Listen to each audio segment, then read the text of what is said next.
Hello students, this is Dr. Jayashree B and we will be discussing the picture of Dorian Gray prescribed for 5th semester optional English, Mangalore University. Session 28. So fiction, the picture of Dorian Gray. So in the previous slide you have studied introduction to the novelist Oscar Wilde. So from here onwards we will do chapter wise analysis. So as you know, Oscar Wilde is a very famous novelist and dramatist also of the late Victorian period. So but surprisingly he is very much a modernist in his outlook. In a way he was far ahead of his times. In fact 1 century ahead of his times. And the novel discusses some of the basic truths of human existence and struggles of the soul. Even in D.H. Lawrence's novels, you can see these struggles of the human soul. So this is what makes him modern actually. You have studied Jane Austen. No? In Jane Austen, you will not see this kind of psychological dilemma or struggles of the soul, whereas modernist writers use symbols, images, and topics are quite revolutionary. This is what makes Oscar Wilde a revolutionist, you can say, a modernist writer. So before studying any text, you should know the historical, intellectual and cultural aspects which operate in creating a work of art. Art, literature and society, they are all interrelated, okay. See, no art exists in a vacuum. It is a result of the experiences that a writer has in a particular society. Artists sometimes deny about their experiences, but there will be some element of truth. I mean, some experiences will be based on their society only. Now coming to the textbook, the picture of Dorian Gray. So the novel is a story of Dorian, a very handsome young man. In the textbook, the word used is beautiful, like a work of art. Beautiful young man who remains untouched by age. Beauty is given very much importance in this novel, unravished by time. That is one important aspect. Dorian, an Adonis type of hero, very handsome person who remains untouched by age. This is the key factor. Age cannot, destroy his beauty. At another level, it is a Gothic tale of horror and a philosophical exploration of the inherent evil. See, I hope you know about Gothic literature, no? Gothic buildings which were very prominent in 12th and 16th century Europe, pointed castles, horror stories, especially ghost stories and all. So, monsters, such stories. A Gothic tale of horror and one level it is a Gothic tale. Like Gothic literature, you will see strange and mysterious events happening in such dark castles, passages, etc. This story also has quite a lot of strange events happening. And another level, there are a lot of philosophical insights and statements made by the writer throughout the novel. And another thing, it was considered as a homoerotic novel at that time. I hope you know that homosexuality was considered a crime. Only recently it has acquired a social sanction.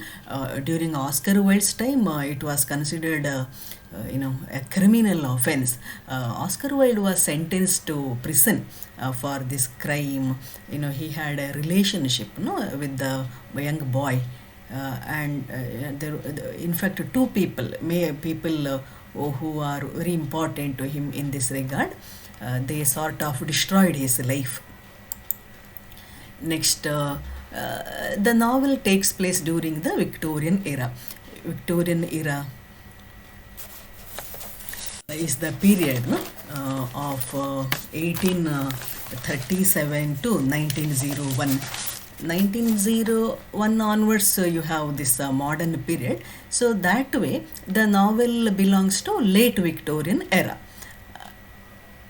When he wrote the novelist was around 36 year old. After 10 years he died, because of all these controversies. It must have affected him.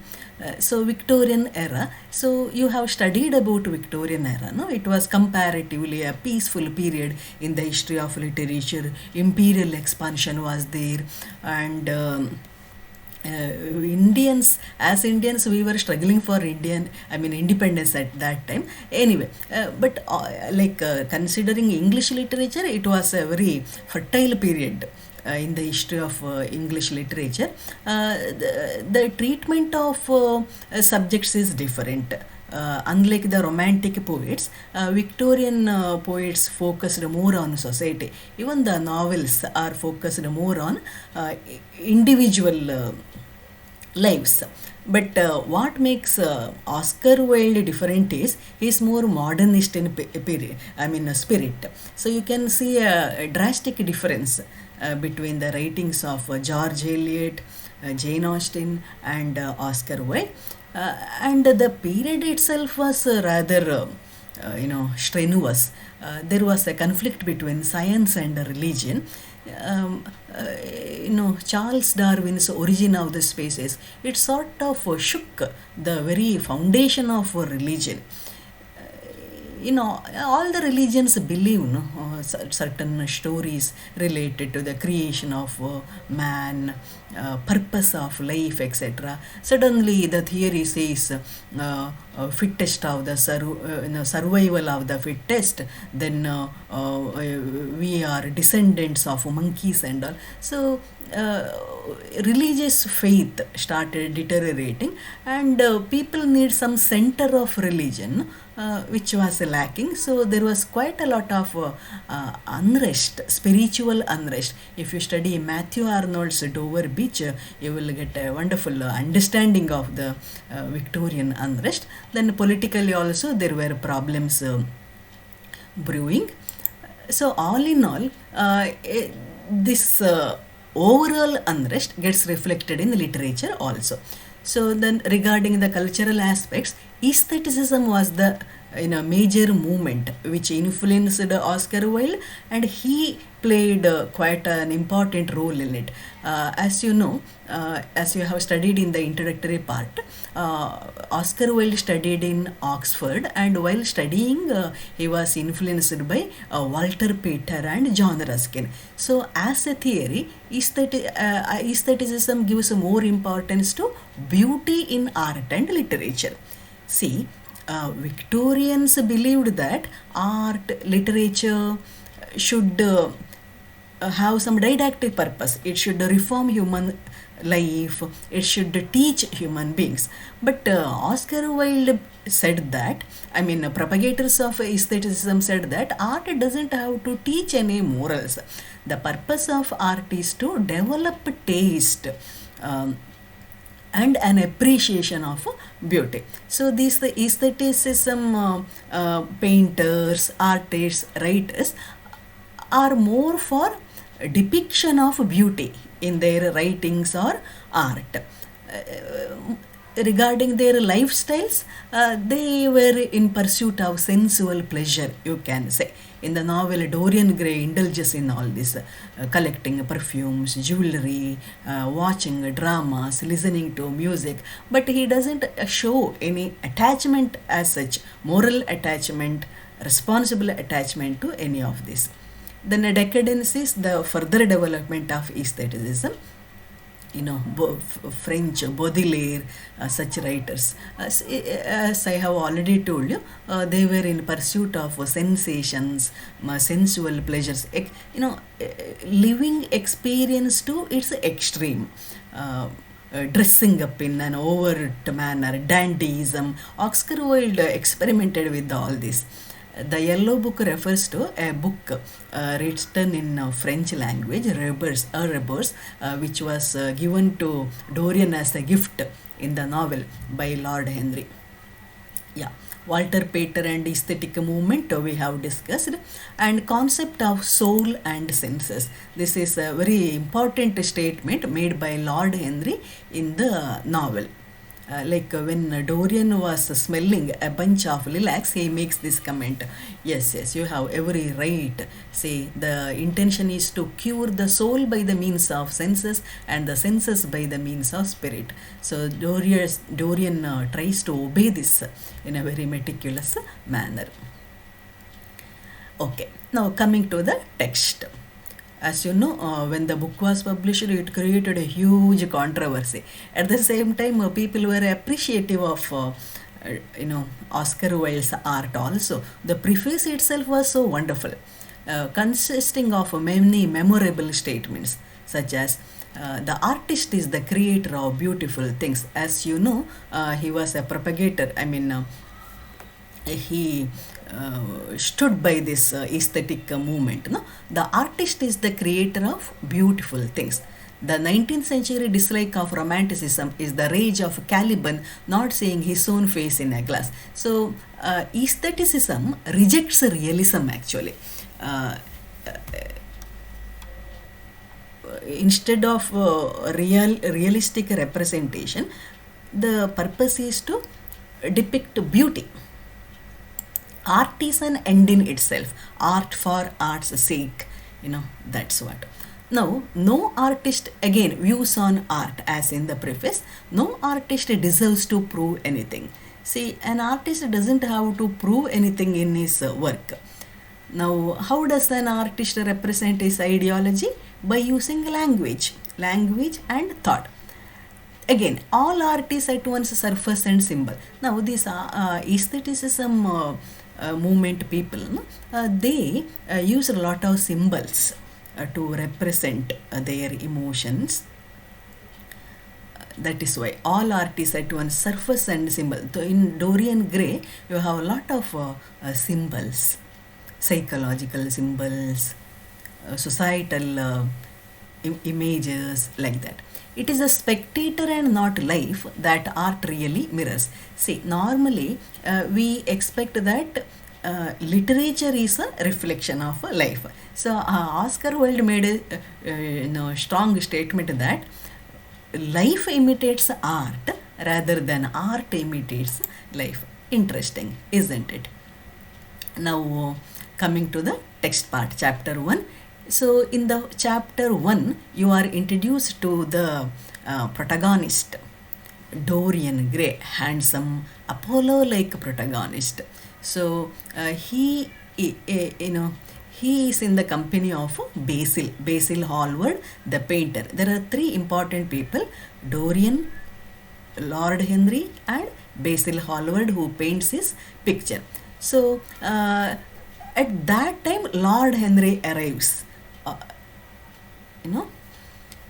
They are in the studio, and Basil Hallward is painting a picture of this Dorian. At that time, Lord Henry arrives. So Dorian is very much influenced by the witty statements of Lord Henry. Basil Hallward immediately says, see, don't believe a word of what he says, because he has a very bad influence on all the people except me. See, these words prove to be prophetical, okay? He was telling it in a serious manner, but Dorian thinks it to be a joke. Plot development. So how does the story develop? See, in the first chapter, Dorian is all innocence, like a pure flower, lily. Dorian's beauty, rose-like innocence. Dorian's beauty, innocence, purity of expression, all these get destroyed by Lord Henry's influence. Now, Lord Henry as such doesn't influence Dorian. Maybe it is because of the inherent evil in Dorian that he gets influenced. This is one aspect which we can think about. See, We do not get influenced unless we have some spark, I mean, that element within us. No, see, Basil Hallward is a good person, but good persons are sometimes quite boring. So, Dorian considers Lord Henry to be, you know, a better idol. I mean, someone worthy to be imitated. So he follows whatever Lord Henry says. Now, in the novel, Lord Henry is more or less like Oscar Wilde only, like about his concept of art, his concepts of life, more or less, they are like Oscar Wilde only. Okay, music, art, and shallowness of the society get, is depicted, and Dorian's flower-like innocence gets destroyed by the effect of Lord Henry. Basil paints Dorian's picture. Yeah, the sense of his own beauty comes to Dorian as a revelation. So, in the previous slide, you have studied about narcissism, no? Like how in the Greek legend, Narcissus gets destroyed by his own awareness of beauty. So, in the novel also, he's a young boy of 19. He doesn't have any particular sense of his superiority. Lord Henry and Basil Hallward, by pointing out his beauty, they sort of awaken a kind of self-love in the soul of Dorian. The sense of his own beauty comes to Dorian as a revelation. Yeah. And he makes this comment. See, suddenly after looking at the portrait, he becomes so upset. Then these two people ask him, Basil and Lord Henry. Then Dorian, in his sudden revelation, says, "How sad it is! I shall grow old and horrible and be dreadful, but this picture will remain always young. If it were the only other way, if it were I who was to be always young and the picture that was to grow old, for that I would give everything. I would give my soul for it." So this is a very catastrophic comment, okay. Dorian shouldn't have wished like that. I mean, in his innocence, he did wish, but this wish becomes materialized in the course of the novel. As human beings, we are not supposed to go against nature. I mean, at least this is what religion says. In science also, there are many experiments being done about aging, Botox injections, cloning. Even now, scientists are working on this phenomena called aging. Anyway, Dorian's portrait is a major symbol in the novel. Later in the course of the novel, it is the portrait which gets old, whereas Dorian remains as young and innocent and pure as he was at 19 years old. It is more or less like the novel, Dr. Jekyll and Mr. Hyde. In that also, the hero puts two personalities, which again results in his destruction. Fine. So all in all, these are the topics which have been discussed. Introduction to the novel, then the storyline. The novel is about Dorian, who wishes to remain young forever, and the major one more important character is portrait. Then historical and literary context, it is of Victorian age. Major influences: aestheticism, decadence. Then the novel has a very good preface, and it expresses some of author's views on art. So in chapter 1 and 2, you come to know about Dorian Gray, Lord Henry, and Basil Hallward. So these three characters are very important in the context of the novel. Thank you. So multiple choice questions are there. late Victorian age, aesthetic movement, Dorian's fatal wish. Thank you.